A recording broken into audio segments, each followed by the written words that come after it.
بسم اللہ الرحمن الرحیم۔ ناظرین محترم، قبول اسلام کا یہ واقعہ ایسا عجیب و غریب اور حیرت انگیز ہے کہ جس کو سن کر آپ حیران بھی ہوں گے، اور یہ واقعہ آپ کے ایمان کو مزید تقویت بھی دے گا۔ آپ سے گزارش ہے کہ ویڈیو کو آخر تک ضرور دیکھیے گا۔ ناظرین، بے شک اللہ تعالیٰ کن فیکون ہے اور جسے چاہے جب چاہے ہدایت عطا کر سکتا ہے۔ ناظرین گرامی، ڈاکٹر محمود احمد غازی جو ایک نامور عالم دین تھے کہ جن کے ہاتھوں پر ہزاروں لوگوں نے اسلام قبول کیا، لیکن ایک واقعہ جس نے ان کو حیران کیا اور انہوں نے اس واقعے کو اپنی کتاب میں بھی تحریر کیا۔ وہ واقعہ کچھ یوں لکھتے ہیں کہ ایک دن ایک خوبصورت نوجوان ان کے پاس آیا اور کہنے لگا کہ میں اسلام قبول کرنا چاہتا ہوں۔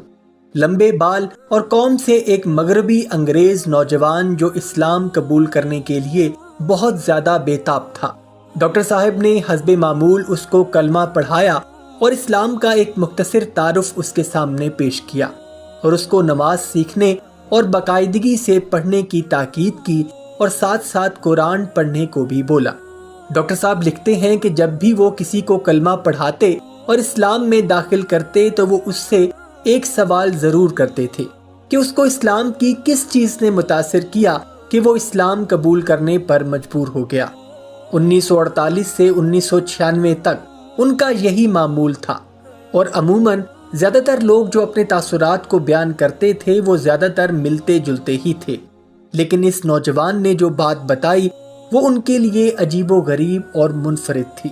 اس شخص نے بتایا کہ اس کا نام جیک جیبلر ہے اور میں ایک فرینچ میوزیشین ہوں، اور میرے بنائے اور گائے ہوئے گانے فرانسیسی زبان میں لوگ شوق سے سنتے ہیں۔ اس نے بتایا کہ کچھ دن پہلے اس کو ایک عرب سفیر کے گھر کھانا کھانے کا موقع ملا، اور جب میں وہاں پہنچا تو وہاں سب لوگ خاموشی سے بیٹھے تھے اور ایک خاص انداز کی موسیقی کو سن رہے تھے۔ جب میں نے وہ موسیقی سنی تو مجھے ایسا لگا کہ یہ کوئی عام موسیقی نہیں ہے، یہ موسیقی کی دنیا کی کوئی بہت آگے کی شکل ہے جس کو میں اس وقت سن رہا ہوں، اور میں نے ایسے سر اور لے کو آج تک نہیں سنا تھا، اور میری موسیقی کی سمجھ اس کے آگے حقیر محسوس ہو رہی تھی، اور مجھے لگا کہ اس موسیقی کی انتہا تک پہنچنے کے لیے ابھی دنیا کو بہت وقت درکار ہے۔ میں انتہائی حیران تھا کہ یہ آخر کس شخص کی ایجاد کردہ موسیقی ہو سکتی ہے۔ جب میں نے معلوم کرنا چاہا کہ یہ موسیقی کون سی ہے اور اس کی دھن کو کس نے بنایا ہے تو لوگوں نے مجھے اشارے سے خاموش کر دیا، لیکن پھر تھوڑی دیر کے بعد مجھ سے رہا نہیں گیا اور میں نے پھر سے یہی بات پوچھی تو وہاں بیٹھے لوگوں نے پھر سے مجھے خاموش کروا دیا، اور جب وہ بہترین موسیقی ختم ہوئی تو پھر اس نے دوبارہ لوگوں سے پوچھا کہ یہ موسیقی کون سی ہے اور اس کی دھن کو کس نے بنایا ہے، تو اس کے جواب میں وہاں بیٹھے لوگوں نے اس کو سمجھایا کہ یہ موسیقی نہیں بلکہ قرآن پاک کی تلاوت ہے۔ سبحان اللہ۔ اور قاری صاحب جنہوں نے وہ تلاوت کی انہوں نے اس دھن کو نہیں بنایا اور کسی اور شخص نے بھی نہیں، بلکہ اللہ نے اس کو خود ترتیب دیا ہے۔ اس موسیقار نے حیرانگی سے جواب دیتے ہوئے کہا کہ یہ ہو ہی نہیں سکتا کہ یہ دھن کسی کی بنائی ہوئی نہ ہو، لیکن اس کو یہ یقین دلایا گیا کہ قرآن مجید کا کسی دھن یا موسیقی سے کوئی تعلق نہیں ہے، بلکہ یہ اللہ تعالیٰ کے الفاظ ہیں اور وہی اس کو بنانے والا اور ترتیب دینے والا ہے، اور یہ فن تجوید ہے اور یہ موسیقی سے بالکل الگ ہے۔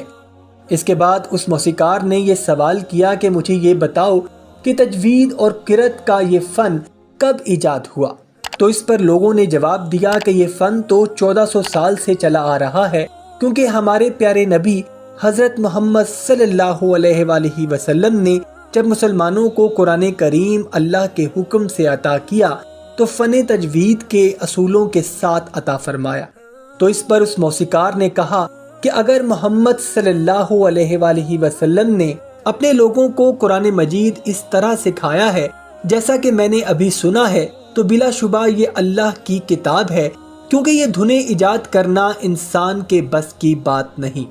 اور اس کے اندر موسیقی کے جو بھی قواعد و ضوابط ہیں اس تک انسان کبھی بھی پہنچ نہیں سکتا،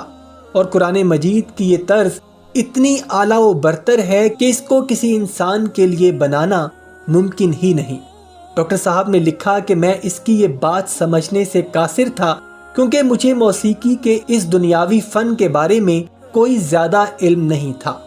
فرانسیسی موسیقار نے بتایا کہ اس نے پھر یہ معمول بنا لیا کہ وہ روزانہ اسلامک سینٹر میں جا کر قرآن مجید کی تلاوت کو سنتا تو اس کے دل کو ایک سکون ملنا شروع ہو جاتا